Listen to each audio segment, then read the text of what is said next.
नमस्कार दोस्तों, मैं पारुल चौहान आप सभी का स्वागत करती हूं आपके अपने परिवार रोजगार विद अंकित में। कैसे हैं आप सभी? उम्मीद कर रही हूँ सब लोग अच्छे होंगे, अच्छे से अपनी पढ़ाई कर रहे होंगे और आपका रिवीजन भी अच्छा चल रहा होगा। जैसा कि आप जानते हैं कि मैं आपको पढ़ा रही हूँ संविधान सभा का जो है निर्माण, वो आपका पूरा हो जाएगा आज। और आज हम पढ़ेंगे संविधान का निर्माण। तो संविधान का निर्माण कौन करेगा? संविधान सभा। आपकी संविधान सभा प्यारे बच्चों आज बनकर तैयार हो जाएगी। जल्दी से सभी आप लोग जुड़ जाएंगे, लाइव आ जाएंगे सेशन में। फटाफट से एक बार लाइव आ जाएंगे, जल्दी जल्दी जुड़ जाएंगे सेशन के साथ में, फटाफट एक बार।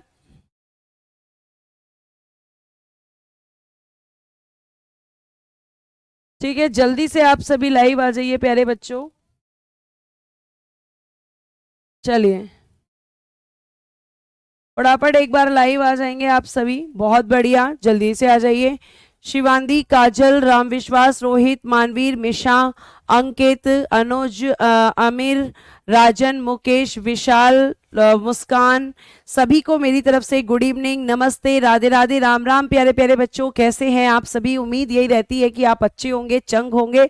चलिए स्टार्ट करते हैं अपनी क्लास को। एक जो है आपका चैप्टर चल रहा है संविधान का सभा का निर्माण। तो संविधान सभा का जो निर्माण है प्यारे बच्चे, आज इसको हम कंप्लीट कर लेंगे और ज्यादा ये बचा नहीं है। कल मैंने आपको बताया था कि आपकी जो संविधान सभा है उसके निर्माण के लिए प्यारे बच्चे क्या किया जाएगा, तो इनडायरेक्ट इलेक्शन करवाया जाएगा। इसमें आपके जो मतदाता होंगे वो प्रांतीय विधानसभाओं के सदस्य, यानी कि members of the electors provincial legislature. ठीक है, उसके बाद एक प्रतिनिधि 10 लाख की जनसंख्या पर होगा और कुल सीटों की संख्या प्यारे बच्चे 389 उस समय पर निकाली गई थी। यानी एक प्रतिनिधि 10 लाख की जनसंख्या पर होगा। इस चीज को ध्यान में रखते हुए कुल सीटों की संख्या कितनी लिखी? 389। साथ साथ प्यारे बच्चे मैंने आपको बताया था कि सीटों की संख्या का निर्धारण जनसंख्या के आधार पर किया जाता है। जहां तक मैं पढ़ा चुकी हूं उसको मैं रिवाइज करवा रही हूं, एक बार क्विक रिवीजन।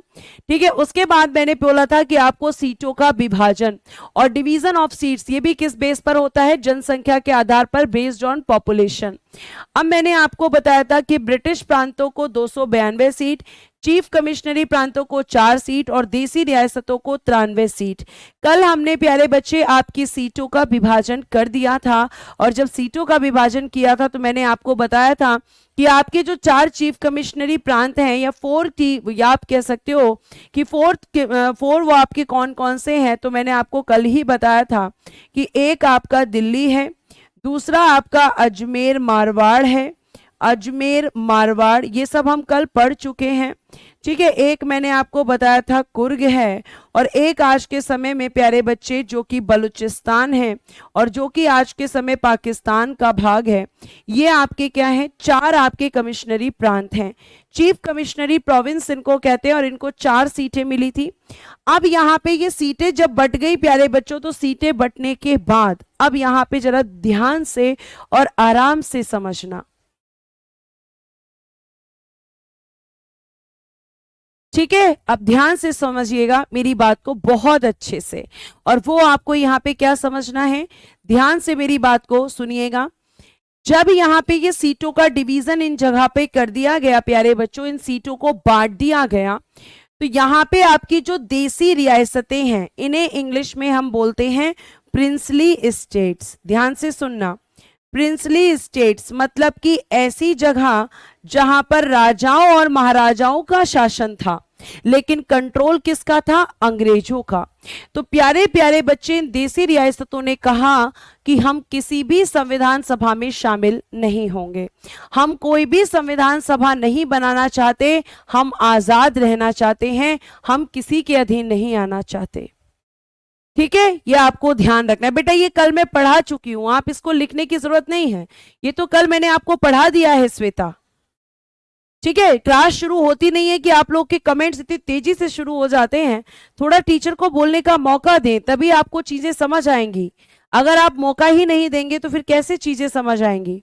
ये सब मैं कल लिखवा चुकी हूं प्यारे बच्चे, ये सब कल आपको बता चुकी हूं।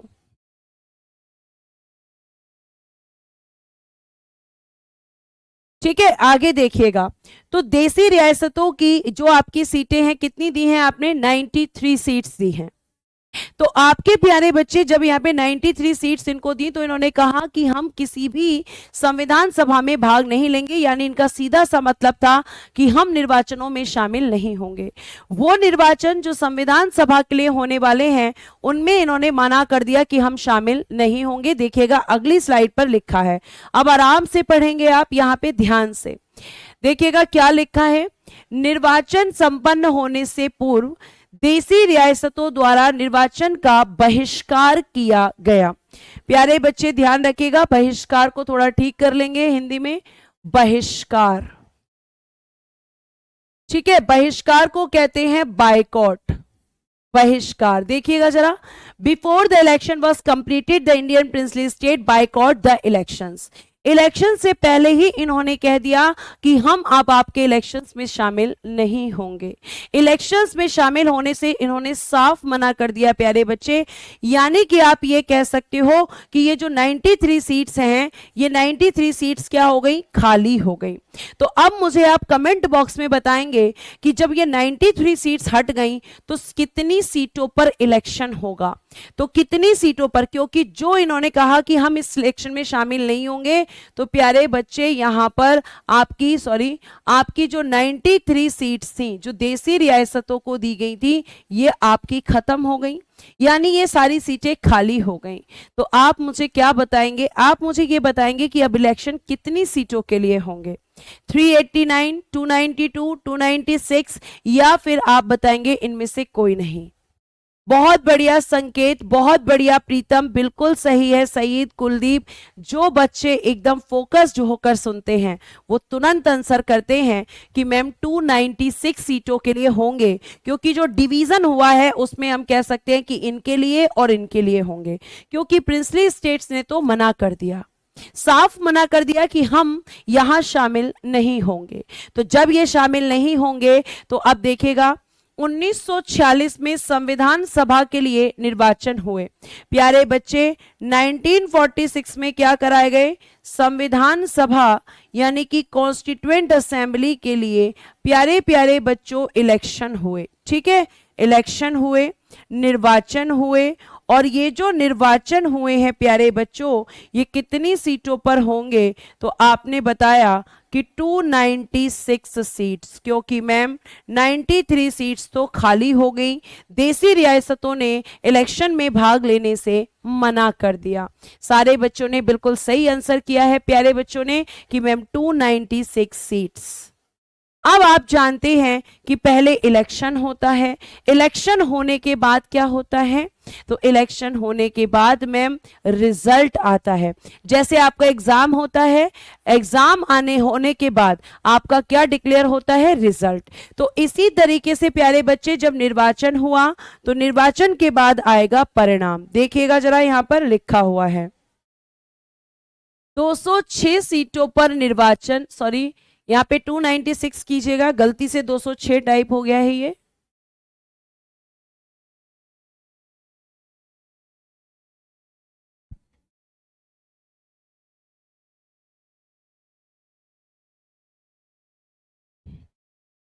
ठीक कीजिएगा इसको,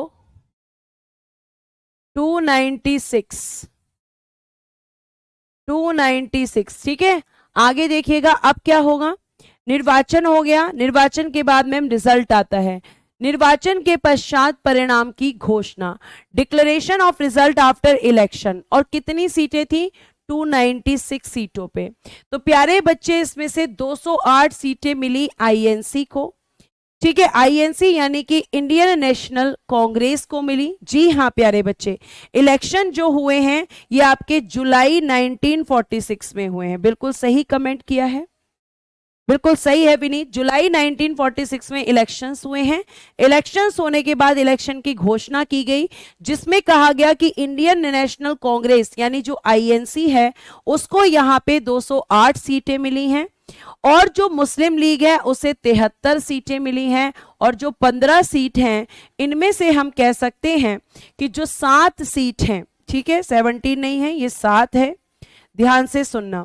तो जो 7 सीट हैं प्यारे बच्चे, ये 7 सीट मिली हैं छोटे समूहों को, यानी कि स्मॉल आपकी जो ग्रुप्स थे, यानी उस समय पर जो छोटी छोटी पार्टियां थी उन्हें मिली हैं 7 सीट, और 8 सीट मिली है निर्दलीय सदस्य यानी कि इंडिपेंडेंट मेंबर्स को। इंडिपेंडेंट मेंबर्स, मैम निर्दलीय सदस्य कौन होता है, इंडिपेंडेंट मेंबर कौन होता है? तो प्यारे प्यारे बच्चों, इंडिपेंडेंट मेंबर या निर्दलीय सदस्य उन्हें कहते हैं जिनकी कोई पार्टी नहीं होती। क्या लिखेंगे? जो किसी भी दल से नहीं होते, जो किसी भी दल से नहीं होते, जो किसी भी दल से नहीं होते, जो किसी भी राजनीतिक दल से नहीं होते, जो किसी भी पॉलिटिकल पार्टी से नहीं होते, किसी भी राजनीतिक दल यानी कि पॉलिटिकल पार्टी, ठीक है, जो किसी भी राजनीतिक दल पॉलिटिकल पार्टी से नहीं होते, जिनका संबंध किसी भी राजनीतिक दल से नहीं होता, बल्कि वो अपने आधार पर और जनता की पसंद के आधार पर अकेले खड़े होते हैं, उन्हें हम इंडिपेंडेंट मेंबर्स कहते हैं। तो आपका क्या हुआ? इलेक्शंस हुए। कब हुए? 1946, जुलाई 1946 में, ठीक है, जुलाई 1946 में, जुलाई 1946 में इलेक्शन हुए।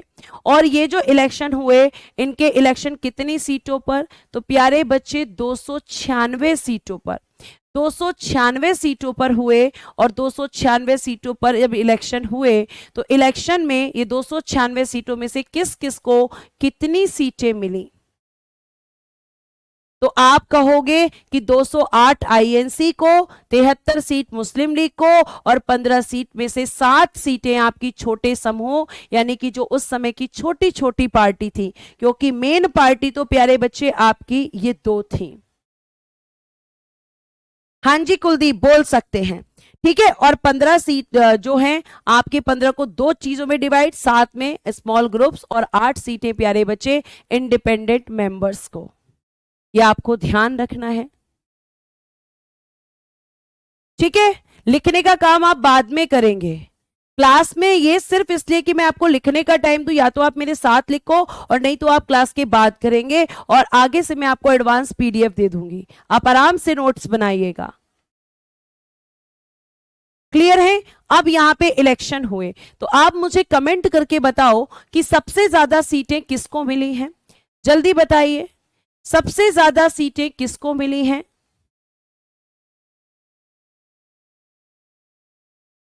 बताइए, सबसे ज्यादा सीटें किसको मिली हैं प्यारे बच्चे?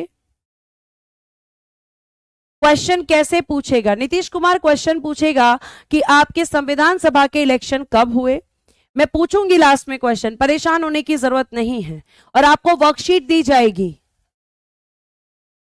किसको मिली है सबसे ज्यादा सीटें? आईएनसी, आईएनसी, ठीक है। तो जो बच्चे सुन रहे हैं या ध्यान दे रहे हैं उनको सारे आंसर पता होंगे। तो प्यारे बच्चों, अब आईएनसी को सबसे ज्यादा सीट मिली है। अब आप मुझे ये बताओ कि जब बीजेपी जीतती है तो सबसे ज्यादा दिक्कत किसको होती है? कांग्रेस को होती है, आम आदमी पार्टी को होती है। तो इस समय 2 ऐसी पार्टी हैं, एक तो इंडियन नेशनल कांग्रेस और दूसरी मुस्लिम लीग। अब प्यारे बच्चे, जैसे ही मुस्लिम लीग ने देखा कि इस इलेक्शन में आपकी आईएनसी जीत चुकी है, और मुस्लिम लीग तो आईएनसी की विरोधी है, आईएनसी की विरोधी है, तो मुस्लिम लीग ने यह कहा कि मैं इन इलेक्शंस को नहीं मानती हूं, ये इलेक्शन गलत हैं, इनमें भ्रष्टाचार हुआ है, ये गलत इलेक्शन हुए हैं। जैसा कि आपकी आज के समय पर कांग्रेस बीजेपी को लेकर कहती है कि बीजेपी पार्टी ने जब जीता पिछले साल इलेक्शन, पिछले बार, तो उसने कहा कि करप्शन हुआ है, भ्रष्टाचार हुआ है, ये इलेक्शन गलत है। ये सब कौन बोलेगा यहां पर? मुस्लिम लीग। तो मुस्लिम लीग ने ऐसा ही बोला, और साथ साथ उसने देखो क्या बोला, उसने बोला निर्वाचन के परिणाम के बाद, after the election result, Muslim league द्वारा निर्वाचनों का बहिष्कार किया गया। मुस्लिम लीग ने कहा कि मैं इन इलेक्शंस को नहीं मानती, क्योंकि प्यारे बच्चे, मुस्लिम लीग ने यह सोचा था कि अगर इस इलेक्शन में मैं जीत जाऊंगी तो मेरे मेंबर्स ज्यादा होंगे और मैं संविधान अपनी मर्जी से बनाऊंगी। मैं संविधान अपनी मर्जी से बनाऊंगी, लेकिन यहां पर उल्टा ही हो गया। और उल्टा क्या हो गया कि जैसे ही रिजल्ट आया, ठीक है, आकाश जी मैं किसी की सपोर्टर नहीं हूं, आप लोग बातों को उल्ट पुल्ट मत घुमाया करिए कि आप बीजेपी की सपोर्टर लग रही हैं। ये सपोर्टर की बात नहीं है, आपको समझाने की बात है। हद करते हो आप लोग, मैं आपको समझा रही हूं और आप सपोर्टर बता रहे हो। मैंने एक एग्जाम्पल दिया है, आप कोई भी पार्टी ले सकते हो भैया, आज के समय पे सबसे बड़ी यही पार्टियां हैं। उस समय आईएनसी और मुस्लिम लीग हुआ करते थे। भाई भाई बीजेपी वाले कौन सा मेरे घर में मेरे को जो है राशन भर के देके जा रहे हैं फ्री में, कि जो मैं बीजेपी समर्थक हो गई और जो कांग्रेस की विरोधी हो गई। मैं किसी के खिलाफ नहीं हूं। एग्जाम्पल देते समय आप ये बिल्कुल नहीं सोचेंगे कि मैं किसी पार्टी का पक्ष ले रही हूं या किसी धर्म का पक्ष ले रही हूं। इस तरह की चीजें आपके दिमाग में नहीं आनी चाहिए।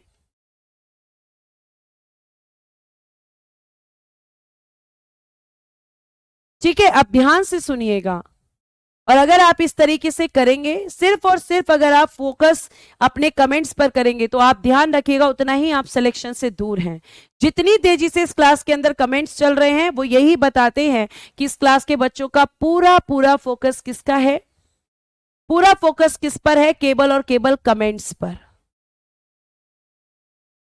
बेटा यहां पे लिखने के इसलिए नहीं पढ़ा रही हूं क्योंकि ये पूरे फैक्ट हैं, अब आगे आने वाले समय में आप आराम से पीडीएफ से इसको हैंडल कर सकते हो। जहां मुझे जरूरत होगी कि लिखकर पढ़ाना है, वहां लिखकर भी पढ़ाऊंगी।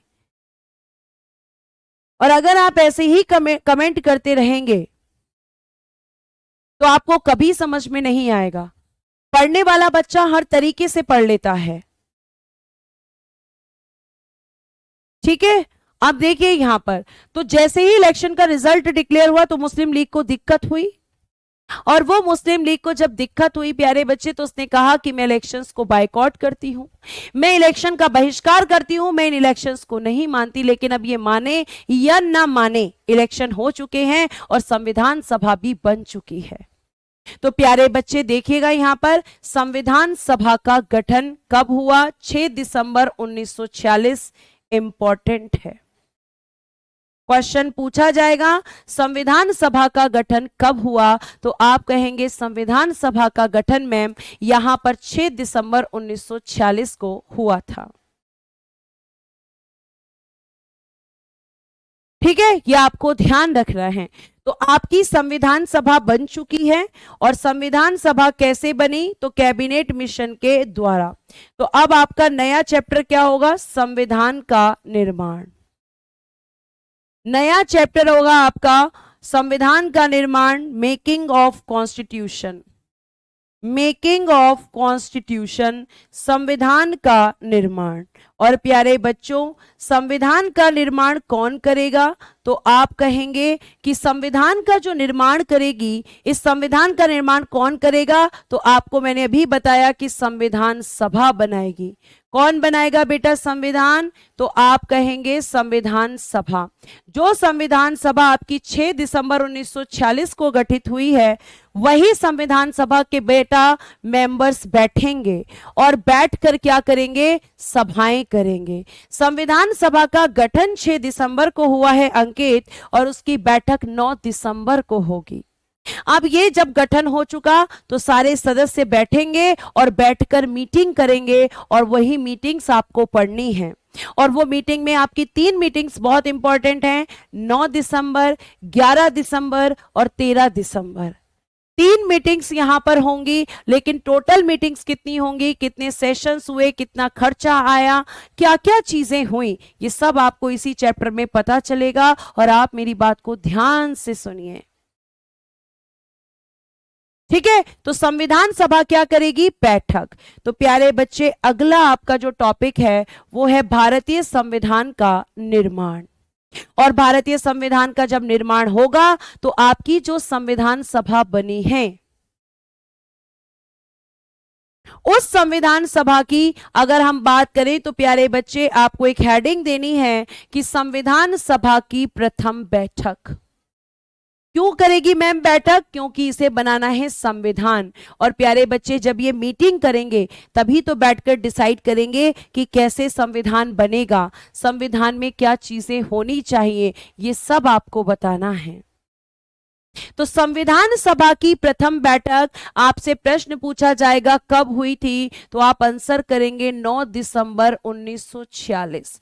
First meeting of the constituent assembly कब हुई है, तो 9 दिसंबर 1946 को प्यारे बच्चों हुई है। और इस संविधान सभा की अगर हम बात करेंगे तो इस संविधान सभा में जब भी कोई मीटिंग होती है तो प्यारे बच्चों एक चेयरमैन होते हैं। इंग्लिश में मैं नीचे लिख रही हूं चेयरमैन, ठीक है। और चेयरमैन यानी कि अध्यक्ष कौन बने हैं आपके, डॉक्टर सच्चिदानंद सिन्हा। कौन बने हैं प्यारे बच्चे चेयरमैन, डॉक्टर सच्चिदानंद सिन्हा।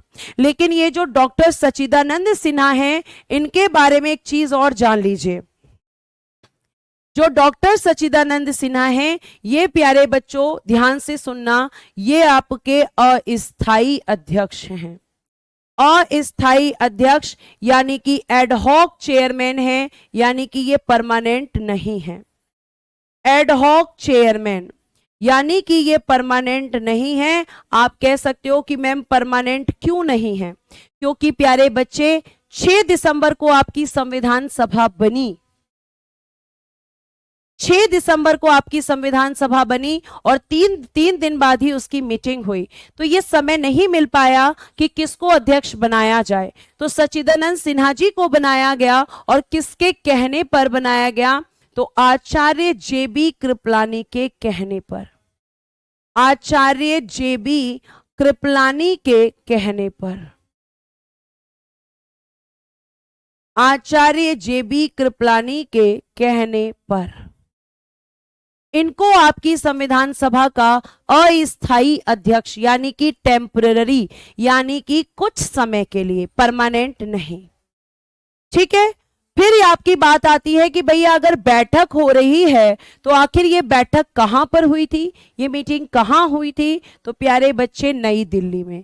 ध्यान रखना संविधान सभा की जितनी भी बैठक होंगी वो सारी की सारी नई दिल्ली के अंदर होंगी, वो सारी की सारी आपकी दिल्ली में ही होंगी, ठीक है। उसके बाद प्यारे बच्चे आपसे अगला क्वेश्चन पूछा जाएगा कि ये जो फर्स्ट मीटिंग हुई इसमें कुल मेंबर कितने थे, तो आप कहेंगे कि कुल मेंबर या टोटल मेंबर्स आपके कितने हैं, 211, 211। अब मैंने क्या क्या पढ़ाया देखिए जरा नेक्स्ट स्लाइड पर।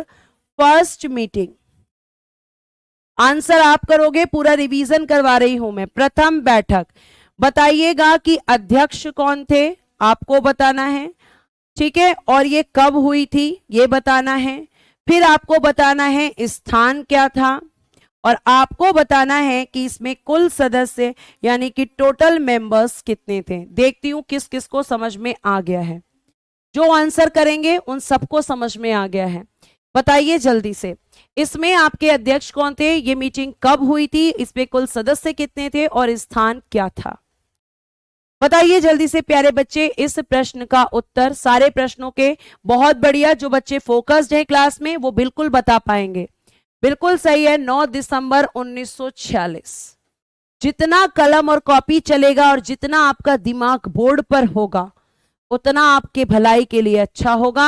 बहुत बढ़िया, 9 दिसंबर 1946, 9 दिसंबर 1946, शाबाश। कौन थे, सच्चिदानंद सिन्हा। सारे बच्चों ने आंसर करने शुरू कर दिए हैं, सच्चिदानंद सिन्हा। और कैसे थे ध्यान रखिएगा बेटा, अस्थाई। फिर आपके स्थान क्या है, तो बच्चों ने वो भी लिखकर भेज दिया है, नई दिल्ली। ये मैंने आपको पढ़ाया है। और कुल सदस्य कितने हैं, 211। जिन बच्चों ने अच्छे से पढ़ा सभी ने आंसर कर दिया है, और आपको अच्छे से ही चीजों को पढ़ना है। प्यारे बच्चे फर्स्ट मीटिंग में केवल इतना ही काम हो पाया, और फिर उसके बाद हुई सेकंड मीटिंग। अभी पोस्ट डिसाइड नहीं हो पा रही हैं, धीरे धीरे पोस्ट डिसाइड होंगी। और प्यारे बच्चे अब संविधान सभा की दूसरी बैठक होगी। इसको भी ध्यान से सुनना, ऐसे ही क्वेश्चन पूछूंगी जैसे अभी मैंने पीछे पूछे हैं। और आप कहते हो ना रिवीजन कैसे करें, यही रिवीजन करने का सबसे अच्छा तरीका होता है कि जब आपने चीजों को अच्छे से पढ़ा है तो उसके बाद देखो कि क्या क्या क्वेश्चंस वहां से बन सकते हैं। दूसरी बैठक के बारे में बात करेंगे। 11 दिसंबर 1946 second meeting of constituent assembly, संविधान सभा की दूसरी बैठक हुई है प्यारे बच्चे, और सभी ने सही आंसर किया है। अब फोकस्ड हो जाएंगे दोबारा बोर्ड की तरफ। इस सेकेंड मीटिंग में प्यारे बच्चों अध्यक्ष यानी कि जो चेयरमैन बनाए जाएंगे, ध्यान रखिएगा ये स्थायी होंगे। ये कैसे होंगे? तो आप कहेंगे कि ये परमानेंट चेयरमैन बनाएंगे, परमानेंट, स्थायी, यानी कि अब संविधान सभा की जितनी बैठक होंगी चेयरमैन चेंज नहीं होंगे। चेयरमैन कौन रहेंगे? डॉक्टर राजेंद्र प्रसाद। कहां से थे? बिहार से। तो डॉक्टर राजेंद्र प्रसाद संविधान सभा की दूसरी बैठक में एक स्थायी अध्यक्ष बने, यानी सच्चिदानंद सिन्हा इस पद से हट गए क्योंकि वो केवल पहली मीटिंग में ही बनाए गए थे। ठीक है, इस मीटिंग में और क्या हुआ प्यारे बच्चे? यहां पर आपके उपाध्यक्ष यानी कि वाइस प्रेसिडेंट भी बने, जिसमें एक का नाम है आपके एच.सी. मुखर्जी और वी.टी. कृष्णामचारी। वाइस प्रेसिडेंट कह लो या उपसभापति भी आप कह सकते हो, सॉरी वाइस डेप्यूटी चेयरमैन भी आप कह सकते हो इंग्लिश में। डेप्यूटी चेयरमैन तो कितने आप लोगों ने ज्यादातर एच.सी. मुखर्जी का नाम सुना होगा, हरेंद्र कोमर मुखर्जी का नाम सुना होगा, लेकिन इसमें दो उपाध्यक्ष थे, एच.सी. मुखर्जी और वी.टी. कृष्णामचारी। ये दो उपाध्यक्ष यहां बने और एक और पद यहां पर क्रिएट किया गया, कॉन्स्टिट्यूशनल एडवाइजर, संवैधानिक सलाहकार। और ये कौन बने हैं? बी.एन. राव। कौन बने हैं प्यारे बच्चे? ये बने हैं बी.एन. राव, बेनेगल नरसिंह राव। ठीक है, बी.एन. राव, इनका नाम याद रखिएगा, B N. Rao.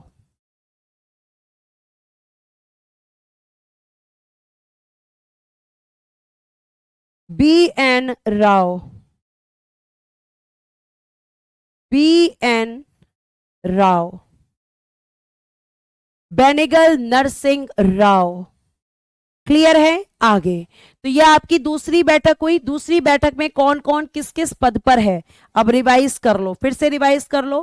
First meeting revise की थी, सेकंड करो। सेकंड आपको बतानी है कब हुई है। स्थान वही रहेगा, स्थान सेम रहेगा, इसलिए स्थान नहीं पूछूंगी। अध्यक्ष आपको बताना है, चेयरमैन कौन रहा, उपाध्यक्ष आपको बताना है कौन रहा, और इस मीटिंग के अंदर एक पद और क्रिएट किया गया जिसका नाम है संवैधानिक सलाहकार, कॉन्स्टिट्यूशनल एडवाइजर। चलो बताओ जल्दी जल्दी, जल्दी जल्दी कमेंट बॉक्स को हिलाकर रख दो जल्दी से, और जैसे कमेंट बॉक्स को हिला रहे हो पेपर को भी वैसे ही हिलाना है। बताइए जल्दी से। नेक्स्ट अध्यक्ष कौन है यहां पर? स्थायी अध्यक्ष। बहुत बढ़िया, जिन बच्चों ने आंसर करा है कि मैम सेकेंड मीटिंग 11 दिसंबर 1946 को हुई है, शाबाश प्यारे बच्चों। अध्यक्ष कौन है प्यारे बच्चे? अध्यक्ष बताएं जल्दी से। बहुत बढ़िया, एक बच्चे ने पूरी लाइन में सारे आंसर लिख के भेज दिए कि मैम अध्यक्ष डॉक्टर राजेंद्र प्रसाद। बहुत बढ़िया प्यारे बच्चे, आपका नाम निकल गया है वरना मैं बोल देती। ठीक है, नेक्स्ट अगर हम बात करेंगे तो उपाध्यक्ष कौन बने हैं? तो मैम एच.सी. मुखर्जी, एच.सी. मुखर्जी और वी.टी. कृष्णामचारी, वी.टी. कृष्णामचारी। ये दो मैम हमारे यहां पर डेप्यूटी चेयरमैन संविधान सभा में बने, और constitutional advisor ma'am B N. Rau बने, बी.एन. राव, बेनेगल नरसिंह राव। ये आपके यहां पर बिल्कुल सही आंसर सारे बच्चों ने किए हैं, और मैं उम्मीद करती हूं कि आप इसी तरीके से पढ़ें और इसी तरीके से रिवीजन करें। ठीक है, पीडीएफ से पढ़ाने का मतलब ये नहीं होता है कि मैं फटाफट फटाफट आपको पढ़ाती चली जाऊंगी, नहीं। जो मैंने पढ़ाया है उसका रिवीजन मैं हाथ से आपको करवाऊंगी ताकि आपकी चीजें स्ट्रांग हो जाएं। एक बार पढ़ लो, फिर उसको लिख लो, फिर आप अपना आंसर करो। ठीक है, ये आपको ध्यान रखना है। शाबाश बेटा, बिल्कुल सही आंसर्स आप लोगों के आ रहे हैं। अब आ जाते हैं हम थर्ड मीटिंग पर। अब ये थर्ड मीटिंग से ही शुरुआत होगी आपका संविधान निर्माण की, और आपको मेरी बातों को जरा गौर से ध्यान से सुनना है। अब आप फिर से फोकस होंगे बोर्ड की तरफ। सबको समझ में आ रहा है प्यारे बच्चे? अगर आपको समझ में आ रहा है, बेटा ये इंग्लिश मीडियम वाले बच्चों की बड़ी दिक्कत है बेटा, इसको इंग्लिश कहते हैं हमारे यहाँ पर, ये जो लिखी हुई है इसे उर्दू नहीं कहते। आपकी इसी वजह से तो मेरे को पीडीएफ से पढ़ाना पड़ रहा है हिंदी और इंग्लिश, क्योंकि वर्ड टू वर्ड हिंदी और इंग्लिश नहीं लिखी जा सकती है, इसलिए मैंने पीडीएफ बनवाई ताकि आपको दोनों लैंग्वेज में मिले। अब भी आप कह रहे हो कि इंग्लिश में, बेटा ये इंग्लिश ही है, इसे इंग्लिश कहते हैं, ठीक है, इसे इंग्लिश कहते हैं प्यारे बच्चे। आगे देखिएगा नेक्स्ट। अब देखिएगा यहां पर अगर हम बात करेंगे तो आपके संविधान सभा की तीसरी बैठक, डेट याद रख लेना 13 दिसंबर 1946। स्थान वही रहेगा, अध्यक्ष वही रहेंगे, कोई चेंज नहीं होगा। अध्यक्ष आपके डॉक्टर राजेंद्र प्रसाद, क्योंकि स्थायी हैं, ठीक है। और उसके अलावा अगर मैं आपसे बात करूं यहां पर तो आपका स्थान भी वही रहेगा। अब ये मीटिंग आपकी यहां पे क्या नई चीज हुई, आखिर इस मीटिंग में क्या नई चीज हुई? थैंक यू बेटा, स्माइली देने के लिए आपका धन्यवाद, थम्स अप देने के लिए, स्माइली देने के लिए। ये आपका रिस्पांस जो आता है उसी से एनर्जी और बढ़ जाती है और मन करता है कि आपको और ज्यादा पढ़ाऊं, ठीक है। अब देखो यहां पर ध्यान से देखो, सबसे पहले यहां से एक प्रश्न आता है, प्रश्न सुन लो फिर उत्तर की तरफ जाना। प्रश्न आता है कि तीसरी बैठक की शुरुआत किसके साथ हुई? तो प्यारे बच्चे ध्यान से सुनना, इस बैठक का आरंभ, द मीटिंग बिगिन, आरंभ उद्देश्य प्रस्ताव ऑब्जेक्टिव रिजोल्यूशन के साथ हुआ। The meeting begin with the objective resolution. अब मैं आपसे पूछूंगी कि तीसरी बैठक की शुरुआत किसके साथ हुई, तो आपका आंसर सीधा रहेगा कि मैम उद्देश्य प्रस्ताव, मैम ऑब्जेक्टिव रिजोल्यूशन से हुई, ठीक है। आगे फिर उसके बाद में अगला क्वेश्चन कि ये जो उद्देश्य प्रस्ताव है मैम, इसे किसने पेश किया, आखिर इसे किसने प्रेजेंट किया? तो पेश पंडित जवाहरलाल नेहरू जी ने संविधान सभा के सामने पेश किया, पंडित जवाहरलाल नेहरू जी ने संविधान सभा के सामने। प्यारे बच्चों आप इस चीज को ध्यान रखेंगे, यानी कि presented by Pandit Jawaharlal Nehru ji before the constituent assembly. तो आपसे क्या क्या क्वेश्चन अभी मैं पूछूंगी, ध्यान से सुन लो बहुत अच्छे से, ठीक है, बहुत अच्छे से आप ध्यान से सुनो। उसके बाद प्यारे बच्चे अगला क्वेश्चन, ये जो ऑब्जेक्टिव रिजोल्यूशन है आखिर इसको एक्सेप्ट कब किया गया? तो ये क्वेश्चन आप करेंगे कि संविधान सभा द्वारा 22 जनवरी 1947, accepted by the Constituent Assembly on 22nd January 1947।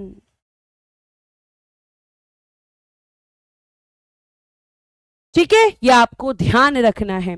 तो ये आपका एक्सेप्ट मैम 46 में प्रेजेंट हुआ, 47 में एक्सेप्ट हुआ, ऐसा क्यों? क्योंकि प्यारे बच्चे संविधान सभा के सदस्यों ने इस बात का इंतजार किया, संविधान सभा के सदस्यों ने इस चीज पर इंतजार किया कि आपको ध्यान रखना है कि आपकी मुस्लिम लीग जो है, उस समय जो मुस्लिम लीग थी वो भी इसमें शामिल हो जाए, वो भी यहां पर भारत के इस संविधान का मिलकर हमारे साथ निर्माण करे।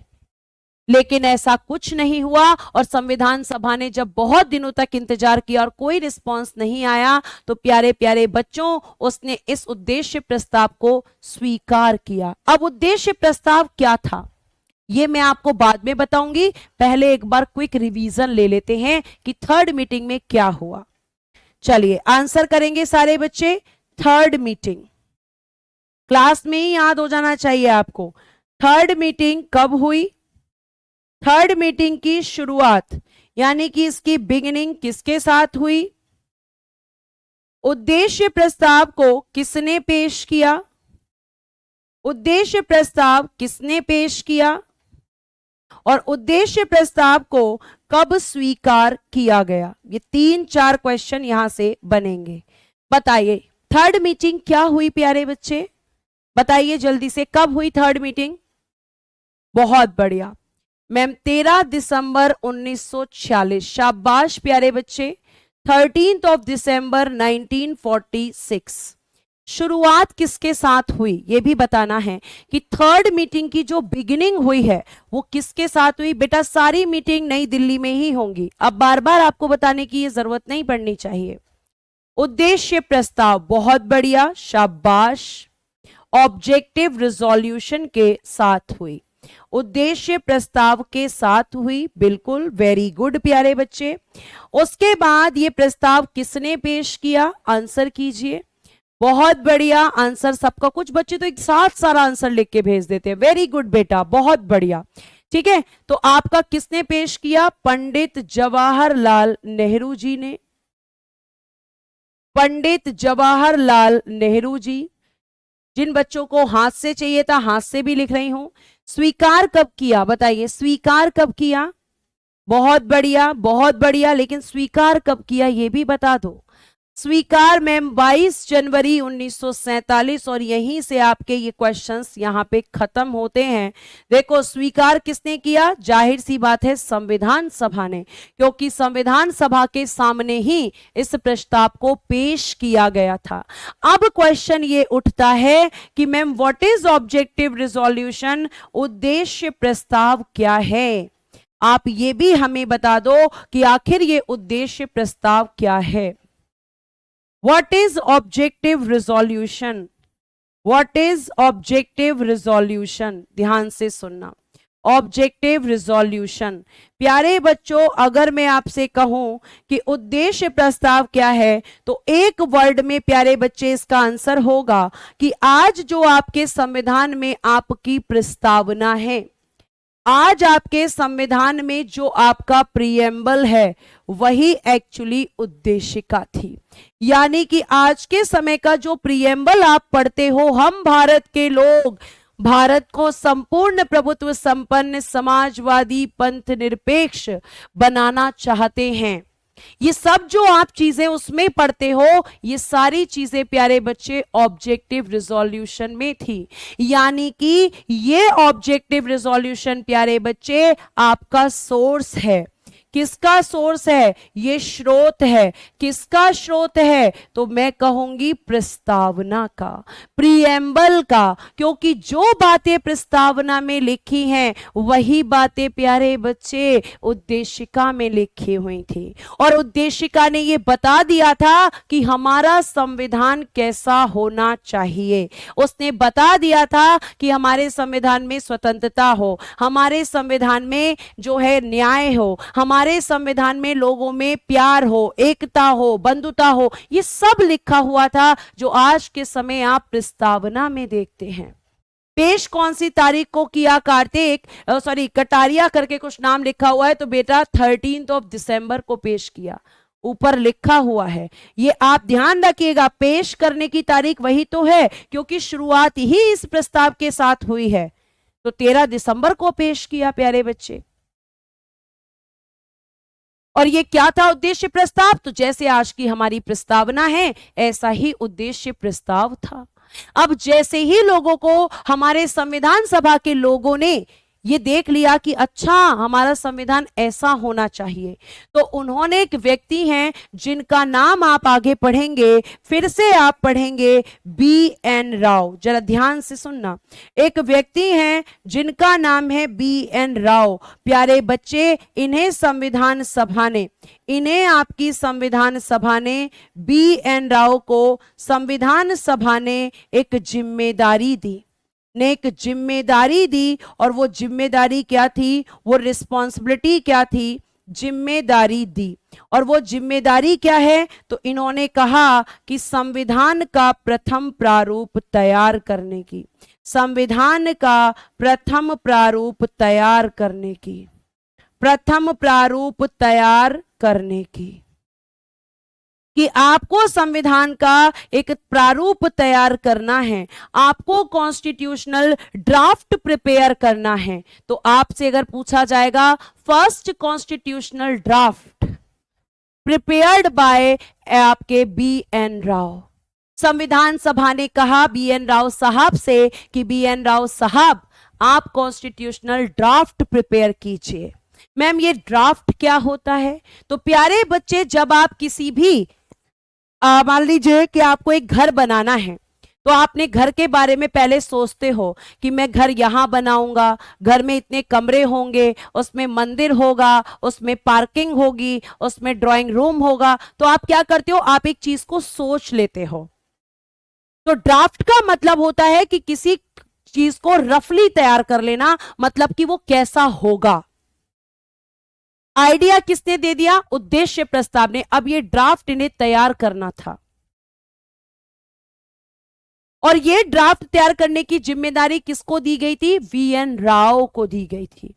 और बीएन राव कौन है, कॉन्स्टिट्यूशनल एडवाइजर। और बीएन राव साहब ने कहा जी बिल्कुल मैं इसको स्वीकार करता हूं, मैं इसको स्वीकार करता हूं, मैं कॉन्स्टिट्यूशनल ड्राफ्ट प्रिपेयर करूंगा। तो इन्होंने ये जिम्मेदारी एक्सेप्ट कर ली। तो देखिएगा अगली स्लाइड पर यही चीज लिखी है, देखिएगा ध्यान से, यहां पे देखिएगा। संविधान का प्रारूप बी एन राव द्वारा अक्टूबर 1947 में तैयार कर दिया गया। कब तैयार किया गया प्यारे बच्चों, प्रारूप। प्रारूप का मतलब है कि इन्होंने संविधान की एक रूपरेखा तैयार की। क्या कह सकते हो आप दूसरे शब्दों में, रूपरेखा। और रूपरेखा का मतलब क्या होता है, जैसे कि और समझ लो, आप ये सोचते हो कि मेरी शादी कैसे होगी, तो मेरी शादी ऐसी लड़की से होनी चाहिए, मुझे ऐसी लड़की चाहिए। लड़कियां सोचती होंगी मुझे ऐसा लड़का चाहिए। आपने एक इमेजिनेशन अपने माइंड में बनाकर रखा है। तो ऐसे ही इनसे कहा गया कि आप हमारे सामने एक ड्राफ्ट लेकर आओ, एक प्रारूप लेकर आओ संविधान का कि वो कैसा होना चाहिए। तो प्यारे बच्चे वो ड्राफ्ट किसने प्रिपेयर किया, आप आंसर करोगे बीएन राव ने। और ड्राफ्ट प्रिपेयर करके कब दे दिया, अक्टूबर 1947 में। लेकिन जैसे आपने क्या किया, आपने लड़के और लड़की की एक इमेजिनेशन बना तो ली, लेकिन अब फाइनल कौन करता है उसे, मैम घर वाले करते हैं। मैम घर वाले फाइनल करते हैं। हमारे इसका सपने कई बार टूट जाते हैं। हम जो इमेजिनेशन करते हैं वो सही नहीं हो पाता है, ठीक है। हम जो हैं बहुत सारी चीजें सोचते हैं, लेकिन कभी कई बार मैम हमारी बात नहीं सुनी जाती है। तो ये हो गए बेटा मजाक, अब सुनेंगे आप मेरी बात। तो जैसे आपके लिए लड़का और लड़की आपके घर वाले डिसाइड करते हैं, ऐसे ही आपने तो प्रारूप बना दिया कि गोरी चाहिए, ऐसी चाहिए, वैसी चाहिए, सब आपने दिमाग में रख रखा है। लड़का मुझे सरकारी नौकरी वाला चाहिए, आपने क्या किया, इमेजिनेशन। लेकिन फाइनल कौन करेगा, फाइनल तो मैम घर वाले करेंगे। तो इन्होंने भी क्या किया, एक प्रारूप यहां पे तैयार कर दिया और अक्टूबर 1947 में संविधान सभा को प्रिपेयर करके दे दिया। और इसमें प्यारे बच्चे कितने आर्टिकल्स बनाए इन्होंने कहा कि आर्टिकल्स कितने होने चाहिए, 243। और शेड्यूल्स कितनी, शेड्यूल्स यानी कि अनुसूचियां, जो मैंने आपको शुरू में पढ़ाई थी, अनुसूचियां कितनी होनी चाहिए, तो कहा गया कि 13 होनी चाहिए। इन्होंने ऐसा कहा कि हमारे संविधान में 243 आर्टिकल हो और 13 शेड्यूल्स, 13 अनुसूचियां हो। लेकिन जैसे आपके घर वाले फाइनल करते हैं आपके लिए रिश्ता, ऐसे ही प्यारे बच्चे ये जो प्रारूप है, एक minute, prepared B N Rau draft, ये जो प्रारूप है, ये जो ड्राफ्ट है प्यारे बच्चे, इस पर विचार कौन करेगा, इस पर विचार करने के लिए, इस पर विचार करने के लिए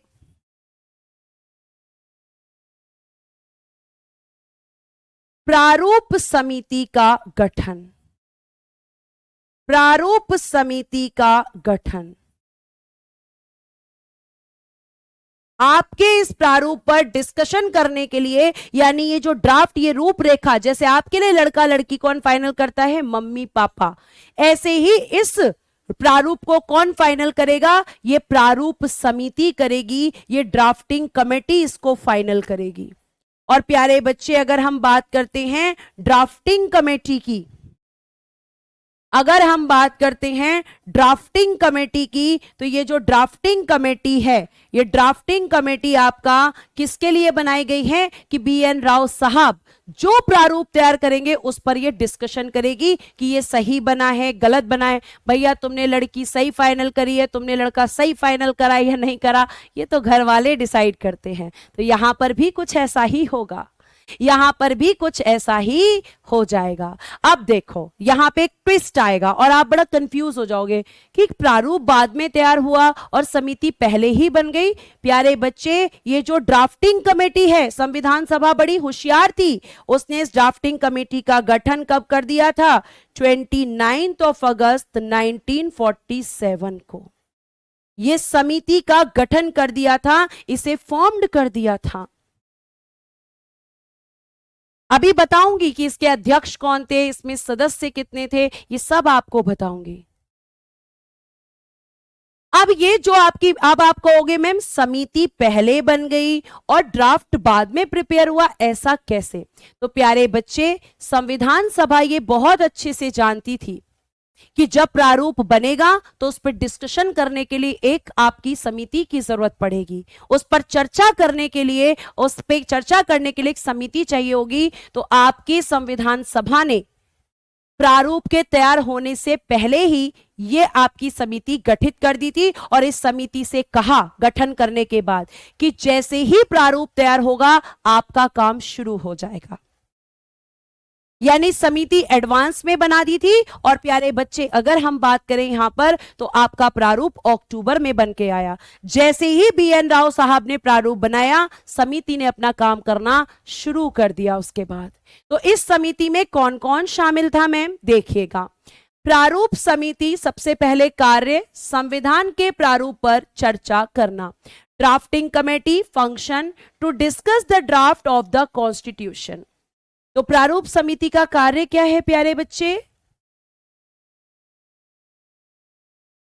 तो आप कहोगे कि सब प्रारूप का मतलब इसका कार्य है संविधान के प्रारूप पर चर्चा करना। और प्रारूप किसने बताया, प्रारूप किसने बनाया? तो प्यारे बच्चों, प्रारूप बनाया है BN राव साहब ने। ठीक है, आगे समिति का गठन कब हुआ है, फॉर्म्ड कब हुई है? 29 अगस्त 1947 में।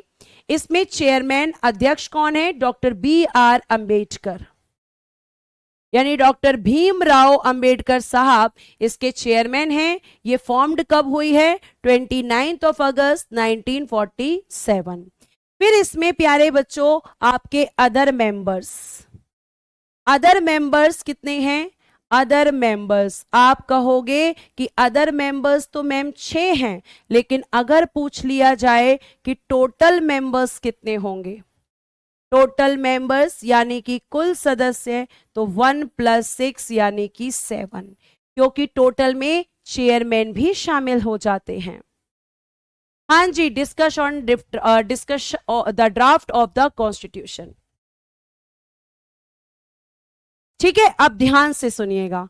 अब यहां पे क्या हुआ, अब सदस्यों के नाम बेटा पूछ लिए जाता है, क्वेश्चन आता है कि कौन कौन प्रारूप समिति का सदस्य था, किस किस में किस किस को एज ड्राफ्टिंग कमेटी में एज अ मेंबर शामिल किया गया था।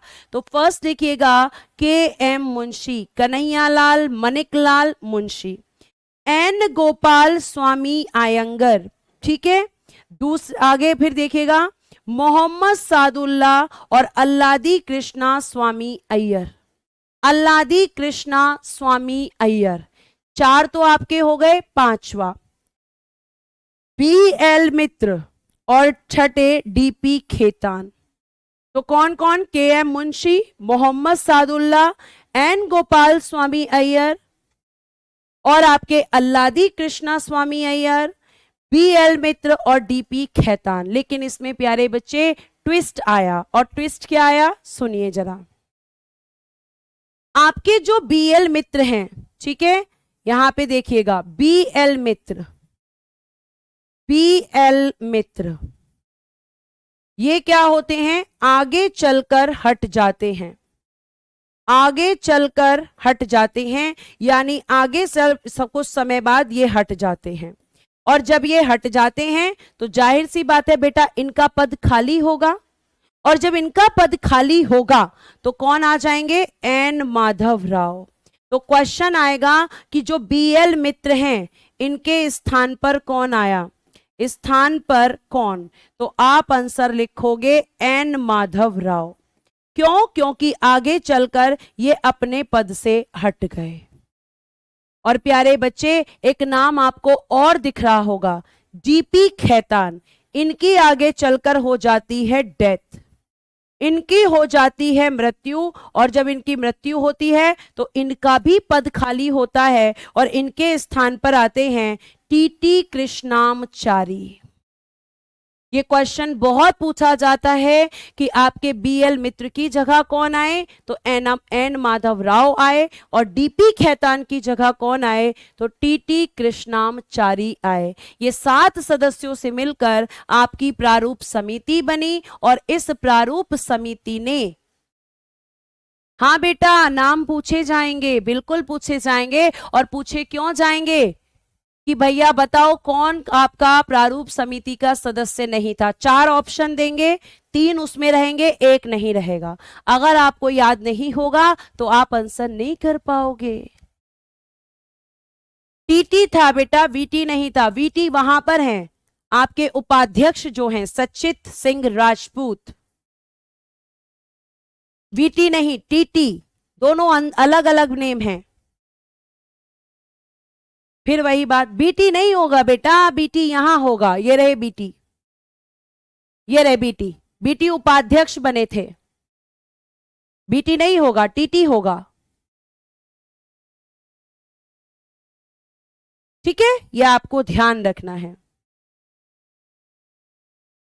आगे देखिए, चलिए एक बच्चा कह रहा है ऑफलाइन में बिना पीडीएफ कैसे पढ़ाते हैं टीचर। बेटा पढ़ाते हैं, लेकिन वो 21 दिन में पॉलिटी खत्म कर देते हैं, वो आपको इतना कंटेंट नहीं देते हैं। अगर ऑफलाइन में बच्चा सेटिस्फाइड हो जाता तो फिर वो ऑनलाइन नहीं आता। कितने ऐसे बच्चे आते हैं जो ये कहते हैं कि हमें ऑफलाइन में कंटेंट ही नहीं मिला, और फिर आपके एग्जाम में क्वेश्चन नहीं बनते हैं। आपको ज्यादा फोकस इस पे नहीं रखना है कि हाथ से लिखकर पढ़ाया जा रहा है या फिर नहीं, आपको फोकस रखना है कि मुझे समझ आ रहा है या नहीं। आपको फोकस रखना है कि भाई मेरे क्वेश्चन एग्जाम में बन रहे हैं या नहीं।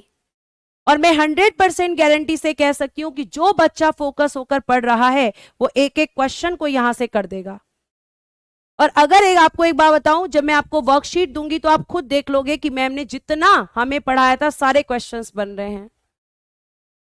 पीडीएफ बेटा मिल जाएगी, आज ये पूरी पीडीएफ आपके पास पहुंच जाएगी। अब देखिएगा यहां पर बीएल मित्र बेटा अपनी मर्जी से पद छोड़ देते हैं तो उनका पद खाली हो जाता है, इसलिए उनको पद को भरने के लिए एन माधव राव आते हैं। ठीक है, अब देखिएगा यहां पर, अब यहां पे बात करते हैं कि ये समिति क्यों बनाई गई थी, क्योंकि मैम इसे प्रारूप पर चर्चा करनी थी। और प्रारूप पर चर्चा करके प्यारे बच्चे इस समिति ने अपनी फर्स्ट रिपोर्ट दी। ठीक है, फर्स्ट रिपोर्ट 21 फरवरी 1948 को संविधान सभा को। तो first report given the constituent assembly on 21 Feb 1948। क्योंकि अक्टूबर 1948 में बीएन राव ने प्रारूप बनाया, तो इसने अक्टूबर से लेकर नवंबर, दिसंबर, जनवरी, फरवरी इसने डिस्कशन किया और अपनी फर्स्ट रिपोर्ट दी। लेकिन इसने फर्स्ट रिपोर्ट में क्या कहा कि आर्टिकल 315 होने चाहिए और शेड्यूल्स 8 होने चाहिए।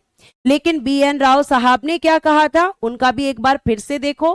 बीएन राव साहब ने प्यारे बच्चे जब प्रारूप तैयार किया तो उन्होंने कहा आर्टिकल 243, इसने क्या कहा आर्टिकल 315, और इसने कहा शेड्यूल्स 13। बीएन राव साहब ने कहा 13, लेकिन इस समिति ने कहा कि 13 नहीं, इस समिति ने यह कहा कि 13 नहीं, शेड्यूल्स केवल 8 होने चाहिए, आर्टिकल 315 होने चाहिए। आज नहीं मिलेगी वर्कशीट, आपको मिलेगी वीकेंड पर। ठीक है, आगे देखिएगा। अगर मैं बात करूं अंतिम रिपोर्ट, लास्ट रिपोर्ट इन्होंने कब दी थी, तो 26 अक्टूबर 1948 को संविधान सभा को इन्होंने फाइनल रिपोर्ट दे दी थी। और पहली रिपोर्ट क्यों मैम दोबारा क्यों देनी पड़ी, क्योंकि पहली रिपोर्ट में कुछ कमियां थी, कुछ कमियां थी। तो संविधान सभा ने इस समिति से कहा कि एक बार आप फिर से विचार कीजिए और विचार करके अपनी फाइनल रिपोर्ट दीजिए। और प्यारे बच्चे कल ये समिति इसने अपनी फाइनल रिपोर्ट दे दी। अब इसकी रिपोर्ट पर संविधान सभा में चर्चा होगी, जिसके लिए मैं आपको कल पढ़ाऊंगी। ठीक है, तो अंतिम रिपोर्ट कब दी और पहली रिपोर्ट कब दी, ये ध्यान रखिएगा। ठीक है, तो आज के लिए प्यारे बच्चे धन्यवाद। Bye bye, take care. अगर क्लास आपको अच्छी लगी हो तो प्लीज स्माइली कर कर जाना, और कल आने से पहले सबसे पहले आकर मैं क्वेश्चन पूछूंगी तो यहां तक की चीजें याद करके आना, याद होंगी तो ही आंसर कर पाओगे। जितना पढ़ाया गया है सबसे क्वेश्चन करूंगी आते ही, फिर क्लास आगे बढ़ाएंगे। धन्यवाद प्यारे बच्चों, bye bye, take care and good day everyone. जय हिंद, जय भारत।